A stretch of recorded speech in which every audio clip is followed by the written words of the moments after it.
Notorious Vanguard. Knowledge born. Yeah. United Front. What you want, what you want, what you want. To the Knowledge Radio. We in here. What you got? Dot. Work hard as a slave to one day be your savior. The wave unwavering. This is a labor of love. Rise with a purpose every day. Invigorated. If we were on TV, we'd be 10 times syndicated. If we waited for validation, a paycheck or accolades, we'd be starved, already lost or ran away. But when you're square solid and you circle too, you don't need a place for silence. The concept is conquered through media, not areas of people activity. A mix that don't lose ethnicity, tightness that don't lose elasticity. Explicitly, this isn't where we give the novice regard. Nah, this is where knowledge is born. Last time that I checked, I'm undefeated. Deliver edicts, can't resist when the gods build and manifest freedom. When lines get crossed, they may push a loss, cause they get handed a check. We kick your can and cancel your cancerous gestures. A prophet vision, precision, the prescription for the sickness is to inoculate your fate with the winning. Arrogant beginnings turn to humble endings. And US with KBA is a win-win. 1K, 1K. All right, we're in the building live and direct on the Knowledge Radio, Hip Hop Legends Podcast, episode number 4. You understand? And we got a major staple in regards to Midwest hip hop, you know, specifically in the section, you know, from the country of Cleveland, from the University of Cleveland. You understand what I'm saying? We got the man, the myth, the legend in the building. We're going to give him his Hennessy while he here. We ain't giving no flowers out and shit, you know. Right. We're giving out Hennessy. We give him Hennessy while he here to drink it. You understand? So let's welcome Cleveland's own, you know, a mastermind in the game and the definition of reinvention. You know, our brother, man, K Chill. Welcome to the platform, my brother. How you feeling? I'm good.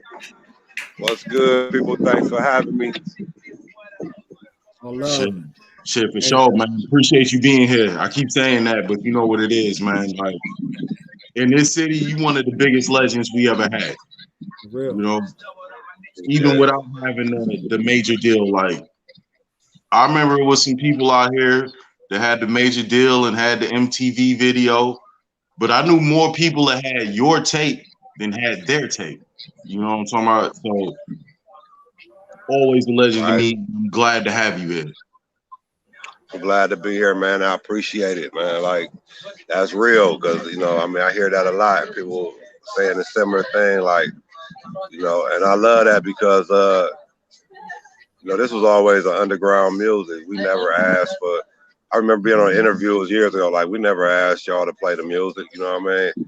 And, like, you know, to be heralded and known for these many years, and you know, being like one of the first artists with regular rotation, and actually like being one of the first artists that showed you what we can make money with this.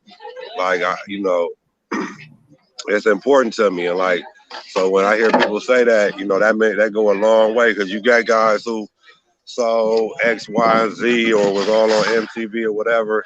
And like you say, you know, people know my music more than theirs. So like that shit is heavy, you know what I'm saying? And it's greatly appreciated.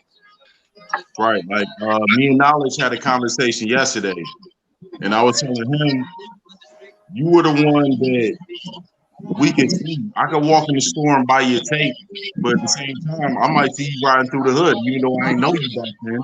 Right, right. You made it real for us. You know what I'm saying? We felt like if you wasn't from New York or Cali, you know what I'm saying, Houston or something like that, you didn't have a chance. For some of us, it was coming behind you. It was like, yo, Chill did it, so we can do it. Hey, it was tangible, man. It was tangible, Killer, because I literally could ride down on Kinsman or Harvard or Miles or St. Clair or anywhere and just hear nothing but my music playing. And I remember walking home from Glenville High School and just hearing every fly-ass car with rims driving by bumping my music. And that's just an incredible feeling, you know what I mean? Like, and it's humbling at the same time because, you know, I would be walking home from Glenville and like I would have 25 cars with Dayton's and sounds driving by me, bumping my shit, and it was incredible. Like it's a humbling and incredible feeling and experience to be like I wouldn't call myself local. I'm saying a regional celebrity or whatever. And it's like, you know, it's something about that that's even greater. I'm not gonna say greater because of course the finances is greater when you're national, but to be regional and to be loved and like respected in your community as well as, you know, in other communities, it's an incredible feeling. Like I was telling my people the other day, I literally could go to one neighborhood where it was all K chill, and I could go to the next neighborhood where nobody even knew me, and I could chill. You know what I mean? It's a great feeling. So let's take this back to the beginning. How did you get in this rap shit to begin with?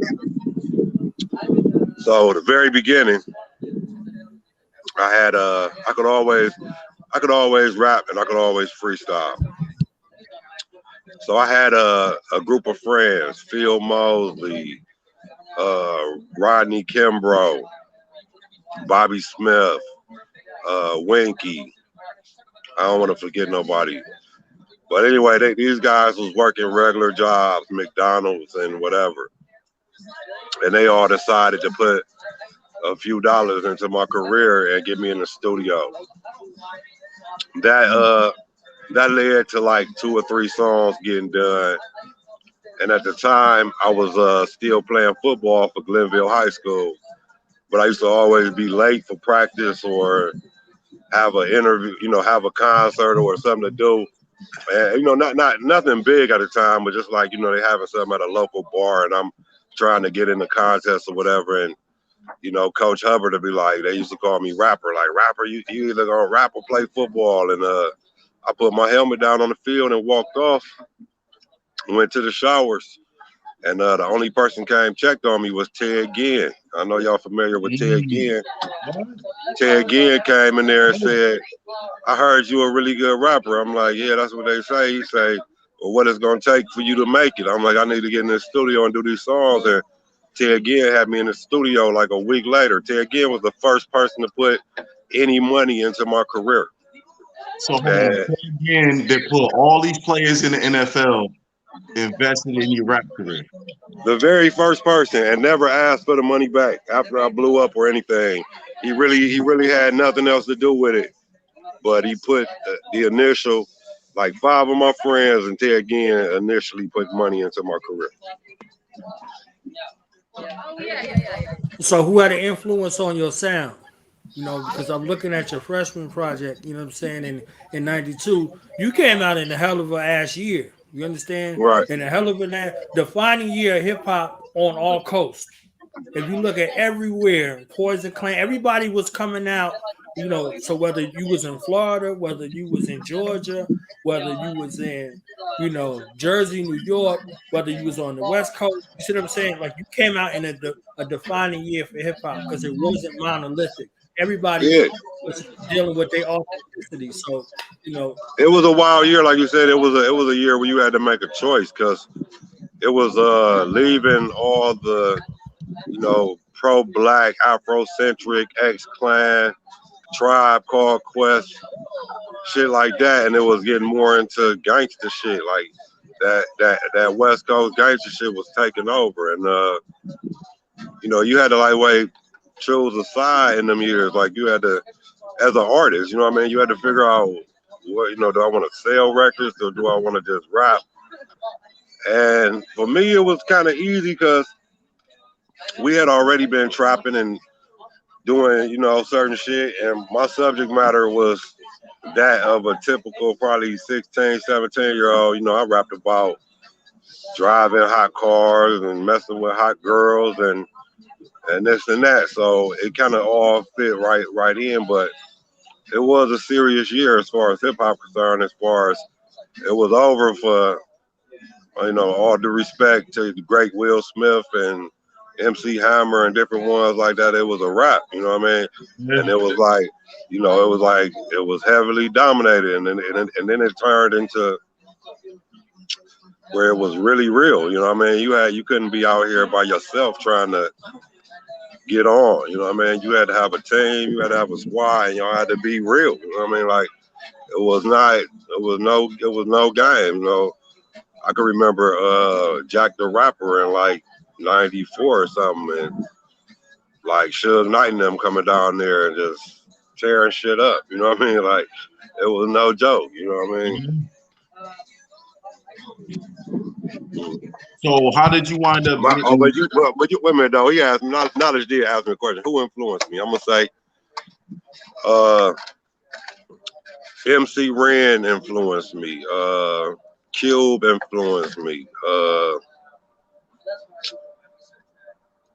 I mean, growing up, I wanted to be LL so damn bad. You know what I mean? to be real with you, I can't even cap. Yeah. LL influenced me.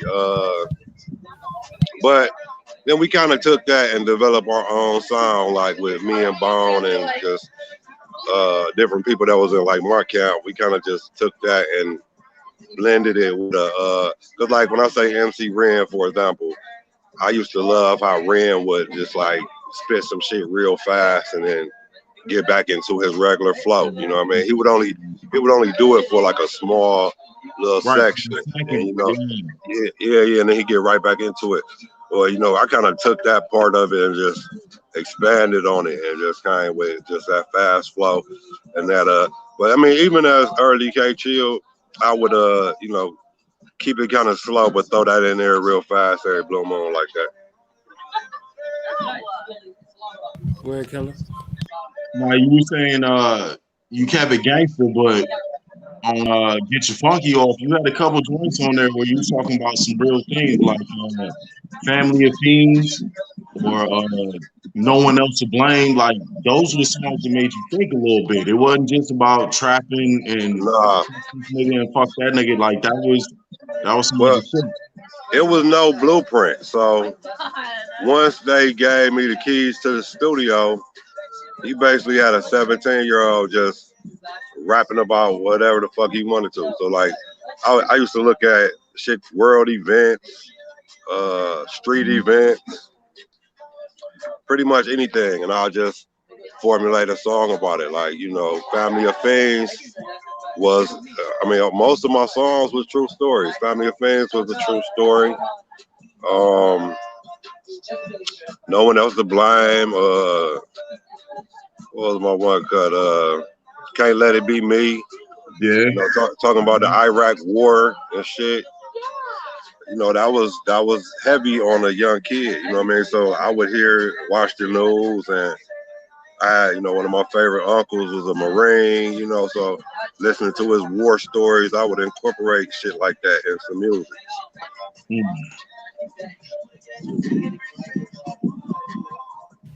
So at what point? No, go ahead, Nigel. Go ahead. No, go ahead, Killa. At what point you was on the road, boy? You was about to go somewhere. Go ahead, go. Now, at what point did you sign the deal?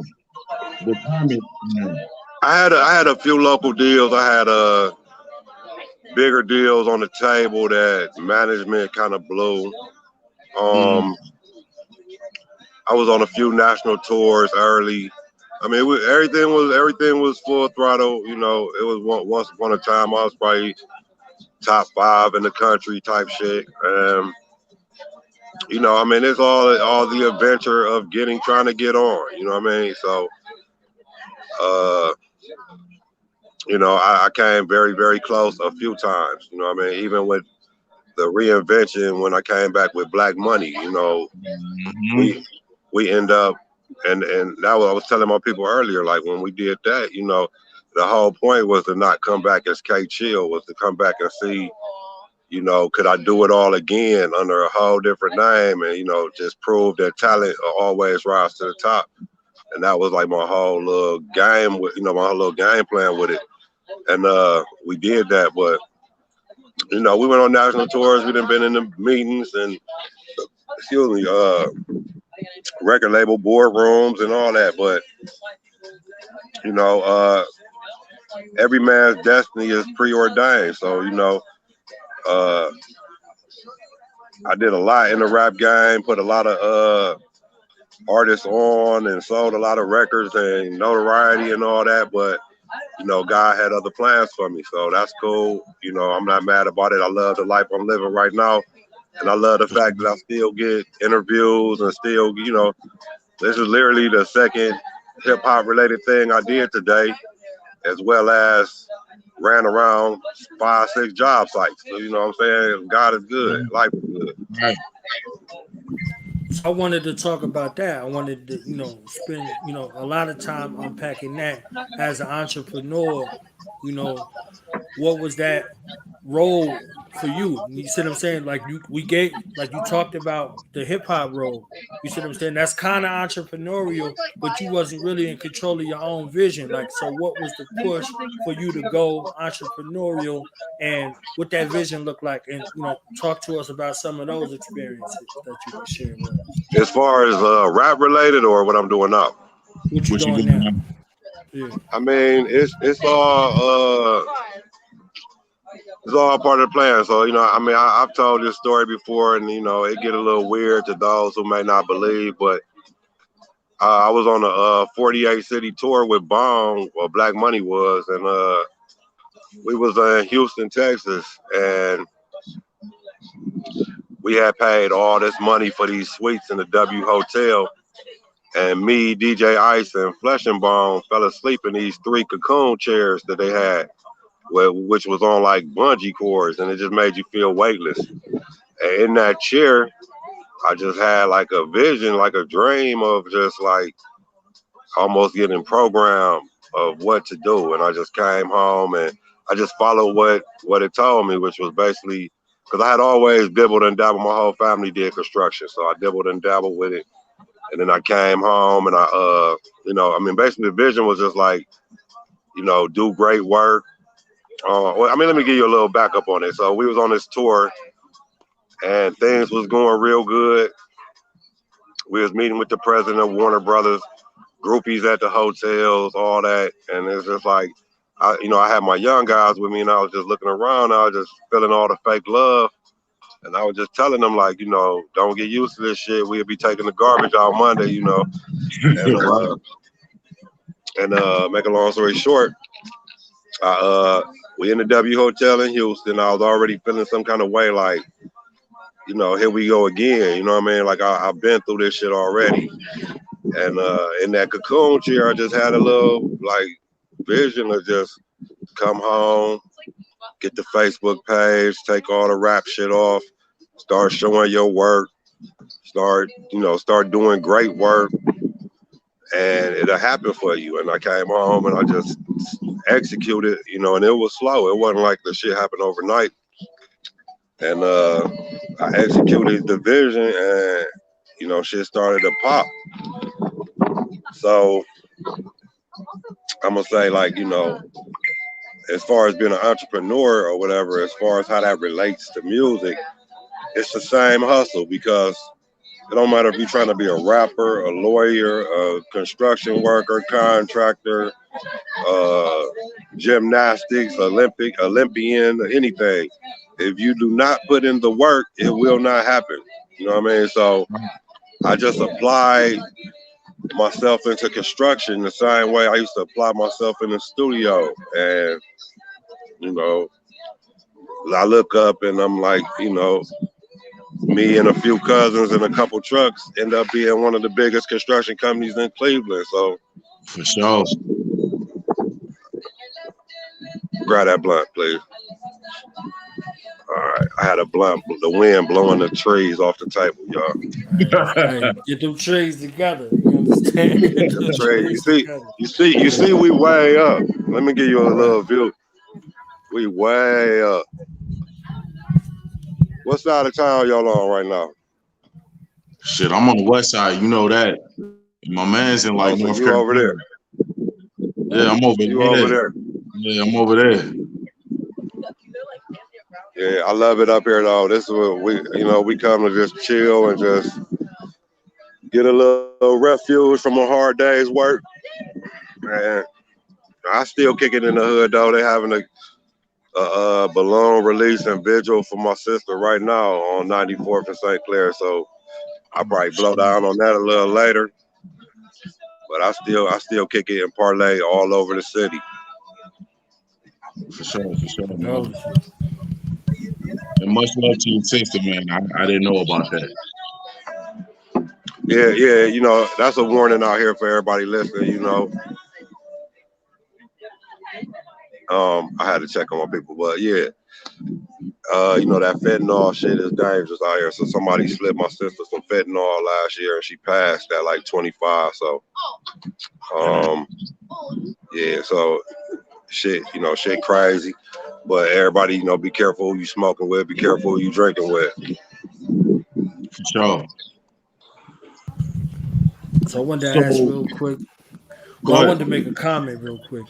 I wanted you to see you know, see you as how you built yourself and see how you built through the music. You see what I'm saying? You like from your message was able to impact people and you was called to do a certain work a certain kind of way in that season and you carried what you learned from that work forward and you became a builder of men.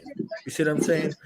And then after building up the men, you start building up the edifices where men can look to see that it's not That's just, crazy. okay, we building men, we building institutions. You see what I'm saying? So you building men, you building up institutions, and then you building up institutions for men to dwell in at the same knowledge. time. That's so crazy you said that. Like somebody brought to my attention about a month ago. They had what was it, Chill Factor or Get Your Funky. They had one of them for sale in Germany or something. It's just like, oh yeah. It was Amsterdam and Germany. And that shit at first it was just like a cool thing. Everybody was like, you know, yeah, your old CD selling over there and everything. And then, you know, we was having fun with it early in the day, but when everybody left, that shit hit me like a ton of bricks. It was like, fuck, like if I ever would have known that my music was gonna reach other countries, you know what I mean? Like when you realize that shit, it hit you like a ton of bricks for real. It's almost like, you know, I had a good career. I made some good songs, but to be completely honest with you, if I'd have ever known my shit would have had an impact across the world, I would have been making more J. Cole, more, you know, more just impactful music that more, you know, teach the people something or more, you know, I mean, Boom Booms in the Trunk, shit like that. They was hits that people love, but when you realize as you become older, you realize the impact that this music has on people, then you realize like what you could have been doing with it. You know what I mean? So for you to say that shit is something I could definitely relate to. You still got it. You got people's lives that you saved and impact, and people will benefit from those places because you're dealing with renovations too. So you taking something that everybody done gave up on. You see what I'm saying? It don't look like shit on the outside. You see what I'm saying? Like us, we don't look like nothing to some people on the outside. But when you begin to start doing that work and rehabbing and reinventing, you give them a new life and a new lease on life to people and to places. You see what I'm saying? I've had guys come up to me at Home Depot and say, man, your music got me through a whole summer, or your music got me through a rough time. And it'd be fucking my head up a little bit because, like, you know, it's almost like I live two lives. Like, people that know me from rapping don't believe I general contract, and people that know me from general contracting don't believe I ever rapped. You know what I mean? So this shit is crazy, but yeah, you know, like moments like that is when you realize, like, damn, like that shit was serious. You know, in the moment, especially as a kid, you don't realize how serious that shit was.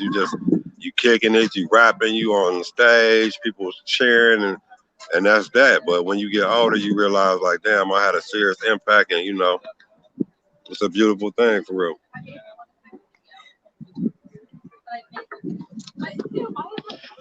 Now, we got to touch on some things. How did you become the executive producer of the Faces of Death album? Like, you had already been like executive on your own shit, or they was just like, yo, we think you can handle this?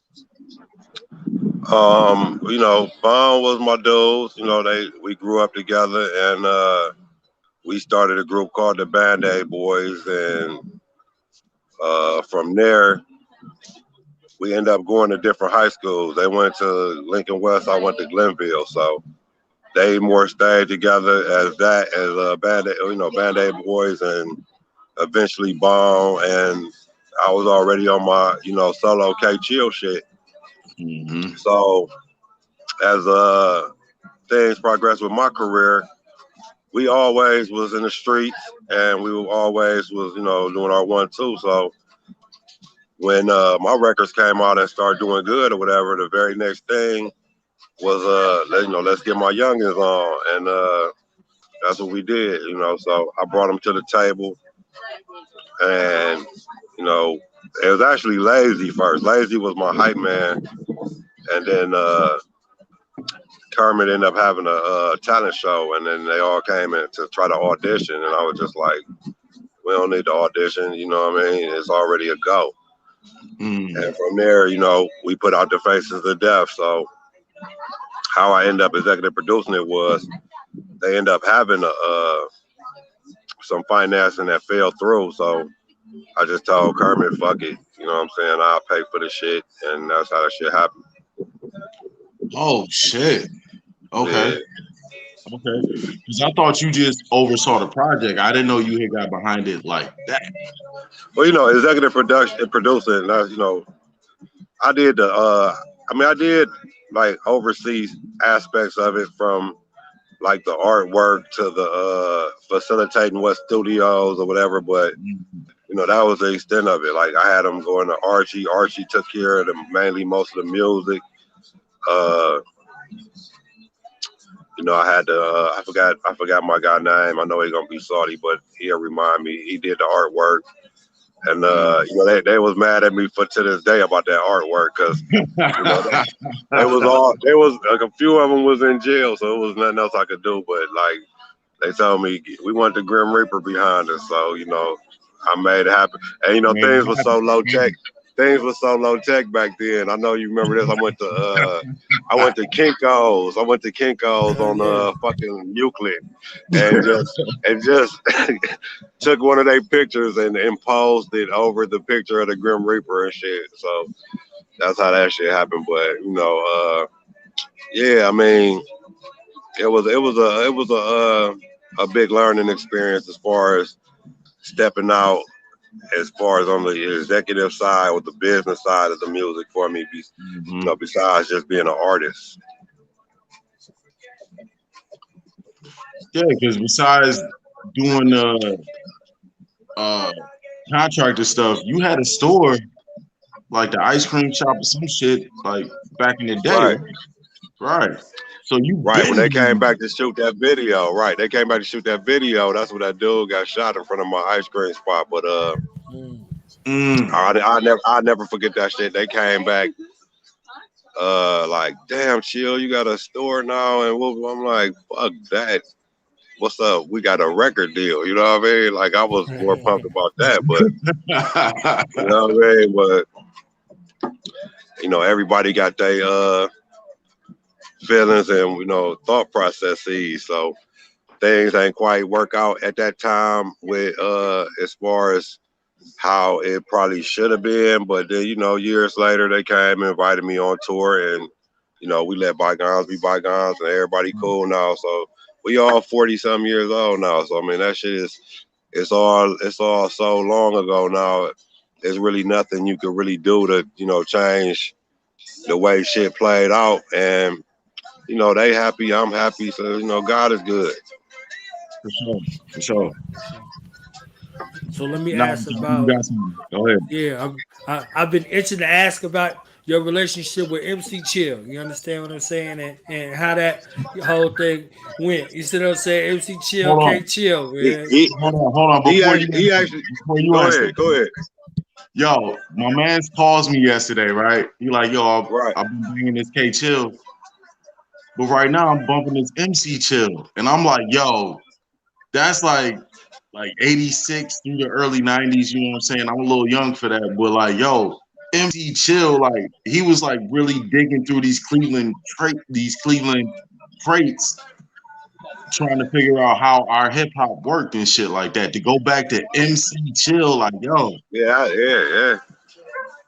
Nah, that's a long time, but MC Chill was a big inspiration as far as Chill was like the first one to let you know that it could be done. You know what I mean?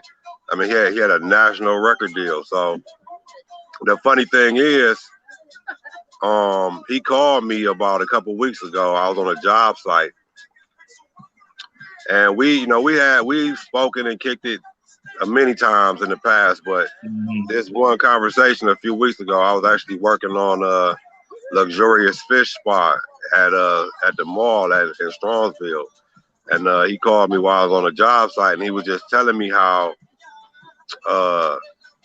for like the last 20 years, people think that he's me, and that shit, hey, and that shit kind of had me feeling good at the same time. It was just like, wow, because you the guy, you know what I'm saying? So like maybe the first like however many years of my career, people would think that I was him.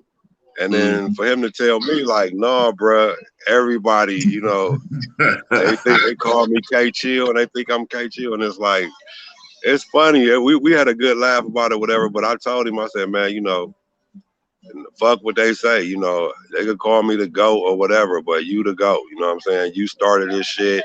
My name was, I wouldn't say inspired by it. I mean, it wasn't inspired by him, but it was definitely thought about when my guy High C gave me my name, because I used to actually DJ first, and when I started rapping, one of the first raps I had, it was rap was very simple back then. So one of the first ones I had was just I'm chilling here, chilling there, chilling everywhere. You know what I mean? Every bar was I'm chilling somewhere. and my guy High C said, well, since your name Chris with a K, and you always talking about you chilling, just make it K Chill. And I was like, damn, that sound cold, yeah. And the greatest monikers in rap always usually come from somebody else. So yeah, I went with the K Chill, but I will definitely say I thought about it like, damn, I hope MC Chill's not mad, or I hope people don't think I'm biting off Chill. And for me and him to have that conversation, like, damn near 30 or not even damn near 30 years later, and he telling me, he was lightweight honored to have me, take up his name like that, or take the Chill part, and to have him, because we were talking about even making a little skit between me, him, because the other one is Kevin Chilius, and between the DJ, so between me, him, and Kevin Chilius, like, in the beginning, they was always calling me, or they was mixing it all up. And then, for years later, for me to, get the notoriety that I got to where they was calling, those two guys K Chill forever. He said to this day. And it's like, it was funny, but at the same time, it's an honor, you know what I mean? Definitely an honor. Yeah, that's love right So there. when you put out the first two albums, like you kind of stepped away after that. Why did you step away from the rap game after just the first two albums? I mean, to be completely honest, the whole thing that went down with me and Bone early, I was still a kid. I was in my young 20s, and growing up on St. Clair, I'm gonna say, like, to be honest with you, I mean, I'll speak on it because it might be kids out there dealing with the same shit right now, but I was fighting depression behind the whole shit. I was tired of I couldn't even go get a haircut because it's like, man, why they do you like that? Or when the new album coming out, or why your boys play you, or it was just, that shit was stressing me out. So I didn't ever really step away. I just kind of just like, I didn't want to say went into a shell, but I just kind of just like stayed with my family and just if you was like if I even wanted, if I thought it was gonna be anything about rap, I just kind of stayed the fuck out the way for a hot second because that shit when you young and you don't have the answers to why something may have happened how it happened, you know what I mean? The questions just stress you out even more, you know what I mean? Because I had the same questions, like, yeah, why, you know what I mean? So that shit was crazy. That shit was crazy. So I pretty much spent like, I don't know, a few years at my grandmother's house, just taking care of Barbara Ford before she passed away from cancer. And I just kind of like stayed to myself. I would just like, I still had friends. I still had girls come through. It was just a party. It'd be in the basement at my grandmother's house and yard full of cars on Dayton's and like shit. I ain't even drive the shits no more. I just have them sitting there. You know what I mean? Like I just literally could not go fucking nowhere without somebody asking me about Bone or why did they play me like that or whatever. So the shit was stressing me out. So I stepped away for a minute and that's kind of when I got heavy into the construction with my family. Not like I am now with my own shit, but just with my family working for them. And it wasn't until early 2000s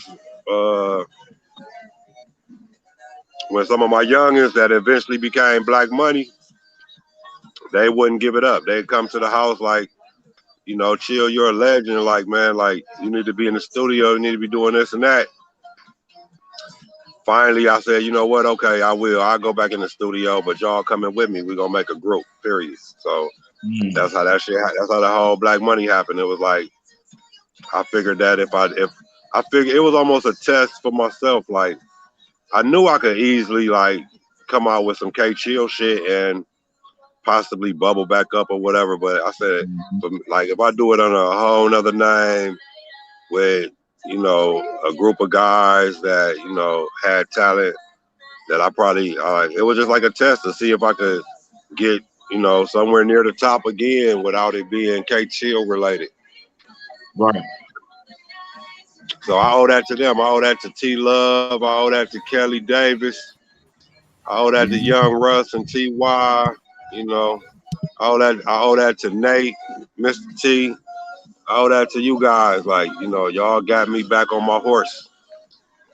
And once you got back on that motherfucker, how did it feel to be back out here and be in front of the people, being away for so long? Hey, that shit feel great because I was playing a couple roles. You know what I mean? I was on every song. I was executive producing and producing most of the songs, but I was, more or less managing the group at the same time and, just facilitating the merchandise booth and just, my whole goal, my whole process was we gonna get on the second time. The first time I had already had fame or, a taste of fame. So the second time it was more about we about to get this money. You know what I mean? So that was the whole thing. Black Money, when you doing your books, money in the red you lose and Black Money you winning. You know what I mean? So that was a thought process behind Black Money. And plus we gave half of our profits back to whatever community we was in. So I wanted it to be a good thing like that. So when when we was in the studio recording that album and everything, that was sweet. It was just fun to be back. It was fun to just hear, like see the looks on the engineers or the different people in the booth, and they'd be like just looking at you like, damn, he cold, and that'll fuel me up, you know what I mean? So I was like, I still got it. But then when the shit came out, and then we was nominated for Best New Group and Song of the Year and shit like that, that was so fulfilling. And even the tours with Wiz Khalifa and the tour with Bone. The tour with Bone started out kind of rocky because I can remember being in New York and the crowd not really responding how I wanted. And they didn't boo us, but, it was not like we was really killing that shit. And I can remember walking off the stage, my head down, and then the vice president of Warner Brothers at the time. I forgot what his name is, but he was like, "What's up, Chill?" I'm like, "Man, we ain't really have them how I'm supposed to. You know, I'm used to rocking that shit." And he like, "Man, this New York fucking city." He like, "The whole fact they ain't boo your ass off the stage, that's respect." You know what I mean? So he's like, "They ain't never heard y'all songs before. Like, the whole fact y'all ain't get booed, that's respect." So I'm like, but I knew what it was. What it was we had like 30 minutes. Mm-hmm. All right, 30 minutes is too much time when nobody know you. So I came back to Cleveland. I got the show tape remixed down to like 15 minutes. Mm-hmm. I threw some little explosions in there. I put the more faster shit in the beginning. And we jumped right back on the tour. And the next like 30 cities, I mean, we was killing that shit. They started putting us on right before Bone, and they start, saying, St. Clair still in the building, I mean, just giving us a hella intro and all that shit. And then that shit felt great, man, because it was almost like God showing me, like, you can still do this shit if you want to, but I got something else for you. You know what I mean? But like, I'm going to say this. I'm 47. I'll be 50 in 3 years. So I feel like had I never experienced that, I would always have that thought in my mind, like woulda, coulda, shoulda. Yeah. But that whole last tour in 2010, that showed me, yeah, you could have did that shit if you really, really wanted to. And I did. I think I really, really did want to. But like I say, sometimes this shit not really your plan. You know what I'm saying? Everything is pre-written and preordained. You just kind of, not so much like it's a simulation, but the pathways is laid out for every man. You just choose whether you're gonna make a right or a left or stay straight. For sure. Knowledge, I know you got one to get in there. Yeah, I just wanted to say, if you think about the landscape of hip hop, when you came in was pivotal, and when you left was pivotal. So look at what the creator preserves you from. Some of the most bloodiest time in hip hop. No doubt. You understand? No and doubt. Then, as opposed to now, I think now it's like the bloodiest ever. You see what I'm saying? In hip hop. Oh yeah, no doubt. Period. But look at what you was preserved from. You see what I'm saying? Like, and then look at everybody what, who came in. Archie Blaine told me that exact same shit that you're telling me right now. I looked at it like I was left out of something. He told me, no, you was more saved from something. Yeah, and like on some other shit, on some other shit, I can look at it like I'm extremely proud and I respect the fact that like there's only a few artists like myself who lasted like 3 generations. You know what I mean? Right. Like 3 decades rather. You know what I mean? I started this shit as a 14-year-old kid when Bango the B-Boy Outlaw was signed with Ice-T. When Dave Tolliver and them would come get me as a 14-year-old kid to go smash a talent show, or Johnny Yo and Casper C take me up under their wing because I was just like I was almost like a prodigy, a prodigy, like like 14 years old, and I was smashing grown men in rap battles and shit. I came all the way from the rap battle era all the way to the fucking snap dancing and fucking TikToking, you know what I mean? Like, I literally battle rap area to the battle rap area, because it's battle rap now. It ain't even a rap battle area. Right. I literally rap from the late '80s to the early 2000s. Like, only really legends do that shit. Only really Too Short, Busta Rhymes, I mean, legends, period. Like to last 3 generations in hip hop, that's really not a feat easily achieved. You know what I mean? So when I look at that shit like that, I'm real proud about that type of shit. Yeah, because next year it'll be 30 years of shit. The Chill Factor. Right. Oh yeah, the Chill Factor will be 30 years old next year. Next year. That's crazy. So I made that shit. He didn't even check it for that shit. He like, for real. I'm waiting. Hey, I promise you. You gotta have a set, Killa. Killa, I promise you, I get maybe a interview request every month or so, and like if it wasn't for that, I barely remember I used to do that shit. Like I promise you, like I loved every minute of it and everything, but you know, life goes on, and you find other things that excite you and other things that make you feel fulfilled. You know what I mean? So I just wish that for everybody. You know what I mean? Like the life that I'm living right now with running businesses and building with partners and shit, and building up black businesses, and just even with my white customers, building up businesses in general, and just being an entrepreneur. It's like it's super fulfilling. It's super uh, extraordinary to me that like my clientele range from the president of the Mormons to uh, just hood millionaires that used to sell dope. You know what I mean? Like it's crazy. You know what I mean? Like I got a vast clientele base, and like you know, just for me to be able to operate and be myself. You know what I mean? And you know, and enjoy life with my friends and my family and the people I love. That's everything to me right now. Everything else that I did in the past is just experiences and things to build off of and things to learn from. So, you know, like when I do these interviews and shit like that, this is all the only time I really reflect like that. You know what I mean? So I always appreciate getting the opportunity to speak on it. Well, let's reflect for a second, because I heard Okay. you dudes used to go up to New York. You know what I'm saying, doing shows, but y'all wind up battling some of them cats up there. Up in New York, Yeah. I'm gonna tell you, and anybody in New York watching this shit, my age that was there, that know, they know. They did not want to fucking see us. Like I tell people about one time with me and Busy Bone, and I tell this story every so often. One time me and Busy Bone was up in New York. It was like a fucking karate movie. Like it was a cipher. It was a cipher going on with like 50 MCs, and we did not get invited.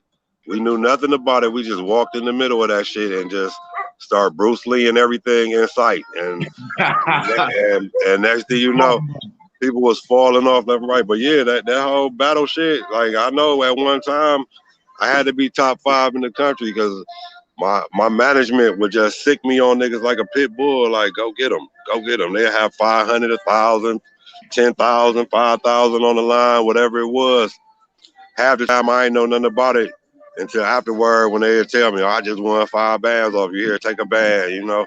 And as an 18-year-old kid from Cleveland, you'd be happy as fuck to get a band. You know what I mean? You don't even know you just made it, but you know, they'll just sick me on dudes like a pit bull, and I just literally just smash them. Like at one time, I mean, just judging off the competition, I'm gonna say I know I was probably one of the coldest freestylers in the world because I just sit there and look at what the fuck you got on or what the fuck you was doing or the girl you was with or whatever, and I just break that shit down and embarrass the fuck out of you. That's what's up. That's what's up. And I don't want to touch on Bone too much. You said you and Busy was killing them together, so y'all was like you killing one, then he jump in, kill another one, or how was that going? They was looking at us like we was some aliens because we was in there with that fast shit, and they was still on that Run DMC shit, and they could not even fathom the shit we was doing. So like, yeah, I mean, at one time, man, we was around the country letting people know that Cleveland was a force to reckon with for sure. What's up? And that's why we respect you till this day. Like I said, you was the one that showed us. I grew up in the 90s. So MC Chill is a little bit before my time. But K Chill was right on time because I was becoming a young man at that point. And it was like, yo, this dude's showing us a way. You know what I'm saying? We can really do this shit. Now, being from Cleveland, did you feel at that time like, yo, we got to push harder because dudes is looking at us different? They not looking at us like we from this section to that section. We got to push a little harder. I mean, to this day, And anybody watching this shit paying attention, I'm gonna just say like, you go. All right, come on. We're gonna take this to the apartment because it's getting cold out here. I'm gonna walk. You sure? All right. Yeah. All right. We're gonna stay out here in the cold. So I'm gonna say, to this day, and you know, take it for what it's worth. Cleveland still has not done what we should have been done to make what needs to happen, and that's a saying. You know, I had to tell a few members of Bone during the height of their success when they would blow down on me like, man, y'all fucked up. Like we should have been No Limit before No Limit. We should have been, you know, the Houston saying, you know, it was just like about what should have happened versus what happened after they blew. Mm-hmm. But like, you know, not to hang it all on their back either, because you got Cuddy, you got MGK, you got Chip, you know, you got different guys out here. You got Ray, you got guys that you got guys that's trying to make shit happen. But and not to, you know, I'm not putting it on any one of those guys individually. It's just like back on Ted Ginn, you know, Ted Ginn has sent 15 or so players to the NFL, but Glenville football field looked like shit. Mm-hmm. So, you know, it's the same thing with this rap shit. It's like, you know, Cleveland, you know, they always say the crabs in the bucket. We're not necessarily crabs in the bucket. It's just like, it's so few and far in between every time one of us get on.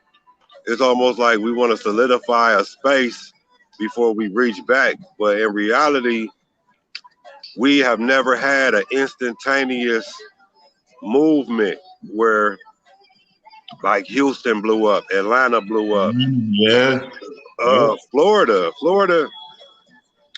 took bass music and blew up. Chicago had a minute, you know what I mean?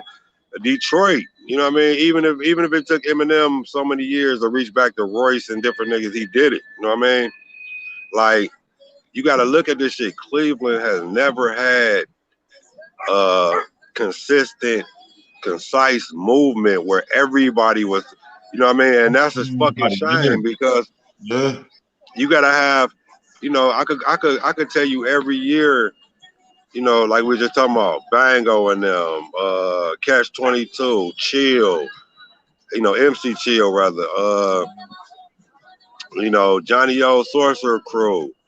Then you had, you know, Me and Brothers for the Struggle era. Mm-hmm. And then fast forward, then you had Fat Al, then you know, you MGK, Chip. Everybody gets a moment in Cleveland, but we never get that moment where it's everybody, you know what I mean? And that's what it's gonna fucking really take, because all those other cities, they didn't like it, especially, and I'm gonna shout my people in the South because I respect them so much, but like Atlanta and Houston particularly, and Florida with, you know, Uncle Luke and the bass music, you know, Atlanta with Outkast and everything, they took a minute and they said, fuck what the country talking about. They got behind their own fucking music. Mm-hmm. and they built their own scene. Cleveland has never had that moment. I don't care what nobody says. That's why you always get consistent one-offs.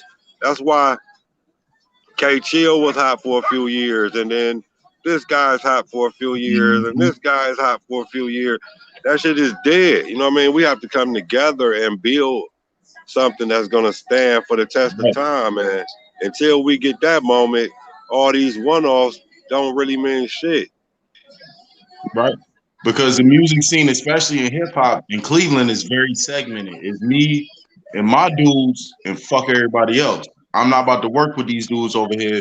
We can't build over here. It's me and my dudes, me and my 5 guys, and fuck everybody else. You would have, and that's why, you know, I give MGK a lot of credit because, you know, I can remember at Black Money shows, MGK being in the front row, dapping us up, you know, and he had been in open, you know what I mean? And like his energy and, you know, this and that. And like, you know, we got to stop worrying about who's the best rapper and who's the coldest and who, because, you know, that's all subjective. It's more or less like consistency, progress, and love. You know what I mean? When you show those three elements, then everybody gonna get behind you. You know, to this day, you know, particularly I'm gonna speak on like myself and Fat Al. We had Glenville. You know what I mean? Glenville love. I could go anywhere in the country. If I say tar blooder and there's a tar blooder around, they know what it is, Right. and it's instant love. You know what I mean? Like, so that's a thing where a community got behind us. You know what I'm saying? A community got behind K Chill, a community got behind Fat Al, and that propelled us. You know what I mean? But we are still individuals.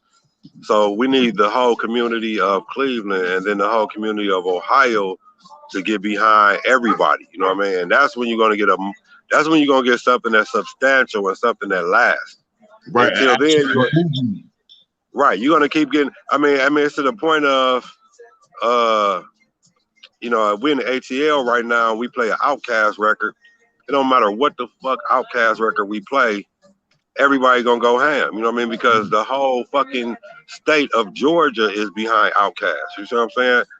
And I'm gonna say this: like, we never had that many in Cleveland. We never had that shit. Right. We just keep producing one-offs, and when the one-off come out, whether it's me, MGK, Cuddy, Chip, whoever, it's gonna always be haters and lovers. You know what I mean? Versus when you move as a unit and we, you know, create a music, a culture or something, then it's almost like get down or lay down. You know, you a follower, you don't even exist. You know what I mean? So we gotta some kind of way. I hope before my time is up on this earth, I get to see Cleveland gets its moment. You know what I mean? Where it's not just Gerald Levert, or it's not just Bone Thugs, or it's not just Men at Large or Rude Boys, or everybody get they shine in Cleveland for X amount of time, and then it's like, who's next? It should never fucking be who's next. This shit is timeless. You know what I mean? It should be all or nothing. Period. You either down with the movement or you a clown. Period. Period. No knowledge. I know you got one. Well, let's talk about your legacy. You understand? Let's talk about your legacy for a minute. You know, what do you want your legacy to be? You know, as a man, you know, as a brother, you know, as an artist, as an entrepreneur. Let's talk about your legacy. I mean, I want my legacy to be. I want people to know that as a father, as a rapper, as a friend, as just a Clevelander, I wanted to leave a footprint. I wanted to build. You know, I spent a lot of time early on as a kid destroying. A lot of us did, you know what I mean? In many ways, we might not have realized we was fucking shit up, but we was. So now I think that's almost like knowledge what you were talking about earlier, as far as being a contractor now and building shit. It's the sense of pride that I get from like, damn, I could drive around down there any neighborhood now and say, damn, I built that deck, or I did that kitchen, or I built that restaurant. And like, as far as with the music, like I said earlier, finding out kids is buying my shit in Amsterdam, in Germany, in Turkey, that shit is fucking incredible to me. So I would say I want my legacy to be that he left a positive imprint on the city. He always tried to rep the city correctly, and he never purposely tried to destroy. And once he realized he was destroying, from that moment on, he tried to build it back up. So that's what I would say as far as my legacy. I wanna be known as a smart businessman, a great father, and a great friend, and also one of the coldest MCs to ever pick up a mic. And that's it. Like, right. that's it, pretty much. Yo, so I heard a rumor it's supposed to be some new music coming. What's happening with that? So I'm working on 7 songs right now. It's all pre-production stage right now.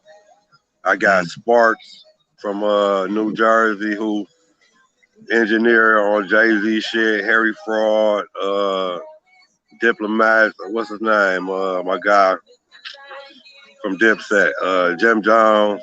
He do all that shit. I got them working on some shit for me. I got Matlock on a couple tracks. I got couple heavy hitters. I'm only planning on doing I'm only planning on doing 7 songs. And I just want to leave. Cause I mean, to this day, I'm always getting asked to come do some music or do this and that. So I just want to do like 7 songs to kind of like close the door on this shit. But I also want those 7 songs to be super impactful. Kind of like how I spoke earlier about if I known my music would have been all over the world, what I really would have been talking about. So I kind of want to do that with these 7 songs and just make 7 hard ass songs that just, make sense and just teach and kind of build instead of destroy, you know what I mean? And, that's where I'm at with it. So right now, I'm in a pre-production stage. I got a couple of them done. Shit sound pretty good to me anyway. But I just want to do what I want to do. I'm not gonna try to fit in with what at the same time, I mean, I don't make shit for it not to be played or heard either. So I'm gonna just try to find that. I'm gonna try to find that fine line between what's happening now and what I started with. And I'm gonna just try to find that fine balance, and I'm gonna just try to make this shit shake. So yeah, look for that within I say by maybe by Christmas time or so. Maybe I might hold it back, have it ready for spring next year. I'm not sure yet, but it's in the process. So yeah, I'm gonna get these songs done, and then I'm gonna release them. They'll be on all the platforms, and we'll see how that go. It's not so much to try to be a rapper no more. Just try to satisfy myself and the few people that always ask me about it. That's what's up. So when it come out, you coming back on here, right? What's happening? Oh, no doubt. We're gonna world premiere that shit, and I'm gonna be right here. Oh shit! Oh shit! Clap that the fuck up right there. I just No gotta doubt. Hey, but Killa, yeah. you my guy since we did job show. Like I'm like, I ain't gonna lie. Like I fuck with dude. Like literally, like we, you, a few other people. It was almost like the beginning of the re-beginning. You know what I mean? Like I'd have let that shit die. I would have just kept working and not really cared. But a lot of people just kept showing interest, and that shit get you going. So as long as the people want to hear it, I'm gonna produce it. For sure. And I'm about the city, so I can't let that shit die. You know what I'm saying? So anytime you get it, we here for it. You know what I'm talking about? Like, what you did is too important to this city and to our scene. You might not look at it that way, but past, present, future, K-Chill fits in all that shit, whether you rapping or not. A lot of what's happening or has happened is built off of your back, whether you want to see it that way or not. Like, all of us came. But not check this out. I was just having a convo with my young guys earlier, and I will say what you're saying is true to a certain extent. Like, and this is why people give me that credit, because I was the first artist to get regular rotation. I kind of was the first artist actually selling CDs. I can remember my shit was $18 at Record Den in a big ass in a big ass security jacket. But right, remember the CDs was in a big ass security jacket. But I will also not let that stand without giving homage to, like I said, like MC Chill, Johnny O, Suave, Bango, different ones. Like, you know, I may have been the first to do the things I've done, but without those guys opening the doors for me, that shit would never have happened. You know what I mean? So you gotta always remember those before you. Like comparison to MJ and then LeBron becoming the first billionaire while he was playing. You know what I mean? Well, that would never happen if there was no MJ, and then MJ would have never sold all them shoes if there was no Dr. J. You know what I mean? And Dr. J would never have no opportunity before Bill Russell and Will Chamberlain and so on and so forth. So, you can't, no man can stand here and act like history started with them. You know what I mean? So I appreciate the respect and the love, but I'm gonna always remember the people that showed me that the shit was possible. For sure. Look at your city, Killa. The city lit up. That's my city. That's what I'm talking about right there. I love to see it. Love to see it. I'm up here getting big litty too. I can tell. See, this was full when we started this interview. Yeah. Well, yo, we not gonna keep gonna wrap it. Yeah, because you enjoy your life, all that shit. Knowledge, go ahead. What you got? Yeah. We saying the same thing at the same time. You know, we saying it. You know what I mean? So, yeah, this your home, K Chill. You know what I'm saying? This is home of K Chill right here. You know what I mean? So whenever you want, if you just want to come kick it, like, yo, I got some shit on my mind, I want to holler at my brothers. You understand? Right. Like this is real. You could come here anytime. You don't have to have shit going on. You could just be like, no doubt. I'm gonna tell y'all what I'm gonna do. The first song off the new project that's get mastered and ready to go, I'm gonna send it y'all way first. That's what's up. Here, I promise. I don't give a fuck who asked for it. I'm gonna send it to y'all first. That's what's up. That's love right there. And this is, you know what I'm saying, the Hip Hop Legends podcast, and there are no forgotten legends around here. You know what I'm saying? So for sure, anytime you ready to go, you got that song ready, we'll debut that joint. You got the album together, we'll do the whole joint. Appreciate it.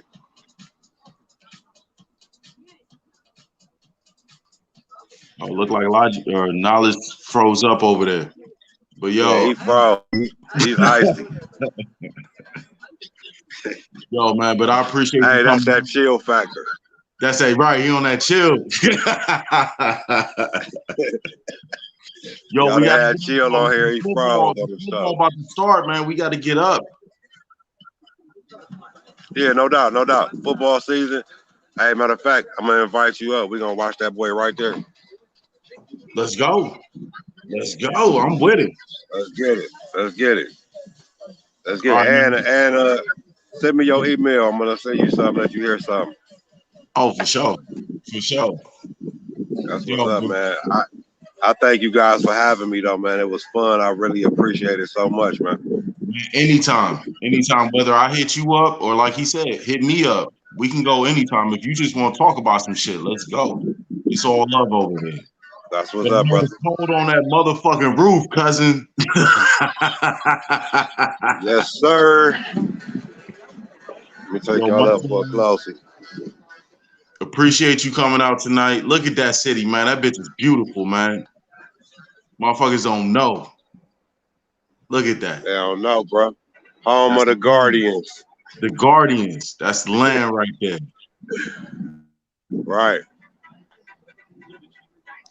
All right, Knowledge. You got something else before we get out of here? I'm good, man. Shout out to you. Shout out to K Chill, man. This was epic.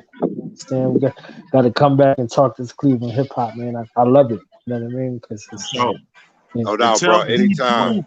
Tell Too True. I know you talking to Jazz. Tell them come through. We got love for him over here. Hey, I called her for you too, like literally right after we spoke, and then I didn't get an answer that day, but I hit her up. She'll call you for sure. For sure, man. It's all about the love over here, man. Much love to you, much respect. Cleveland legend in the motherfucking building. Kate, motherfucking chill. Can you believe it? With the city in My the guys, background. man. For sure, The man. city behind me. I told him earlier, it's St. Clair. Even when we ain't in the building, we in the building. Period.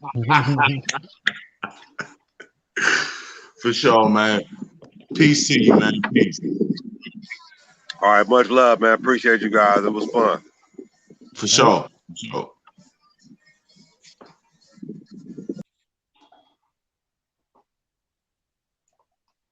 Killer off the top ropes. Man, that's Killer, a let me clap this shit up for Killer, man. God damn it, let me shoot this shit up for Killer. You know what I'm saying? Man, that's a homie. You know, it's the city, man. I gotta hold it down. You know what I'm saying? But I'm glad that you know what I'm saying, you gave me the opportunity to bring Cousin on. You know what I'm saying? That meant a lot to me. You know, we don't get the love that everybody else get. And I know you being from Jersey, y'all get slighted a little bit, but y'all get more love than we get. You know what I'm saying? So to be able to have one of my legends in here, Cousin Redman. Shout out to Redman. Cousin Do It All. Shout out to Do It All. Cousin Rod Digger. Shout out to Rod Digger. You understand what I'm saying? It's like certain staples of people. Cousin Queen Latifah. Shout out to Queen Latifah. You know what I mean? So that's why, you know, we still in the conversation. And for platform, shout out to my brother Kared, man, Heritage Hip Hop. You see what I'm saying? He celebrate New Jersey hip hop. You see what I'm saying? As an art form, as a culture, and just as a brother showing love. You understand? So spaces, little staples. You know, this is why it's so important to have a media arm or extension for what you do. You see what I'm saying? And we want to hear your story. So, you know, that's your brother, that's your story. But that's also the story of a turn in the culture. You see what I'm saying? So this is why the conversation is like, yo, you came out in '92. Like, what the fuck? Like, you see what I'm saying? Like, you had the audacity to come out from Cleveland in '92. You see what I'm saying? Like, right at that turn, and to know and to recognize that. You see what I'm saying? So it was a lot of great conversation. You know what I mean? So this is where the legends are celebrated and honored. You give your Henny in real life. In real life, fuck some flowers, man. We got that hand on for you. What's happening? You know what I'm saying? Yeah, so yeah, definitely.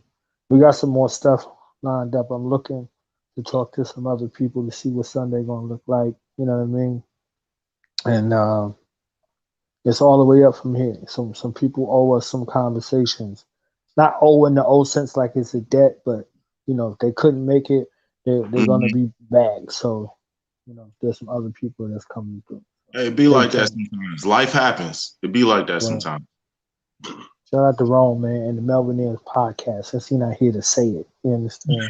Shout out to Rome and the Melvinaire podcast. He got the merge day on deck. It's lit, man. I'm very glad to see, you know, the elevation, you know, you know what I mean? And we celebrating legends on Hip Hop Legends podcast. And we talking about some legends, like dispelling some rumors and some fake shit that's out there too. So when we get over there in that bag, don't get shook. I'm talking about you, Killer. I'm talking about these other ones. It's like, oh yeah. We was around for the guests, but we ain't around for the other shit. Because you know that ghostwriter shit was real. Like there's some other stuff that's there. I think we need to revisit that and just go there. You see what I'm saying? There's some other people I can include in the conversation. You gave us a couple tidbits that most motherfuckers wouldn't know. Right. That's real. But that's what it's all about. You know what I'm saying? This is about giving legends their moment, their Hennessy, the love, all that shit. And I'm so proud to be a part of this. I wish Rome would have showed up. We got a problem now, Cousin Rome. You know what I'm saying? You probably gonna watch this later. We got a problem now. You supposed to be here for this. You might have to do watching somewhere. He's somewhere watching it, man. He's somewhere watching it. You see what I'm saying? And you know, we're gonna shake that Baltimore tree. You know what I'm saying? And get some Baltimore. Excuse me, let me get my speech right. Some Baltimore. You know, some Baltimore cats on. You know what I'm saying? And do it. You know what I mean? Shout out to Dirt Platoon. You understand? Shout out to Ill Conscious. You know what I'm saying? Like those hungry ones that's out there doing their thing. So it's more people out here. You know what I mean? There's more people, more stories, more places. You know? Yeah, because we just yeah. We get this party started right though, like that old song said. You know what I'm saying? We got to set it off. All right, so what we doing on Sunday, cousin? What's the plan? The plan is there's no plan. Something's gonna happen. I'm playing, plotting, and strategizing. You know what I'm saying? If I hear back from Marvelous, it'll be Marvelous. You know, so we'll go from the Midwest to the West Coast. You see what I'm saying? And you know, we'll talk to Queen Marv. You know, if not, there's some. It'll be something in the works. You see what I'm saying? Like one way or another. If not, we'll just stay in the Midwest. You understand? We'll stay in the Midwest and we'll talk Midwest hip hop as a whole. You know what I'm saying? I got, you know, some people I can invite on. We have a Midwest conversation. Oh, for sure. But even if it's just me and you, fuck it, we got this. Something's gonna happen on Sunday. Y'all believe it? Your mommy and your cousin too. You know what I'm saying? For sure. So, but all right, Killa. All right, man. I know you got like 13 more interviews lined up, so handle your business. It was a good time. I got one more show. That's it. Not right now. I got an hour. He got one more show with 13 people. That's what's happening. Oh man. All right, man. Peace to you. All right, man. Have a good one. This was dope. Peace. Yeah. Now we gonna tell them that in front. We tell them like this, yo. I'm an African. I'm a African. I'm an African. I'm a African. Yeah, y'all like that? So no more. This man's mind is open. I'm an African. I'm a African. I'm an African. I'm a. Let's get back to the motive is best developed by recognizing the common enemy.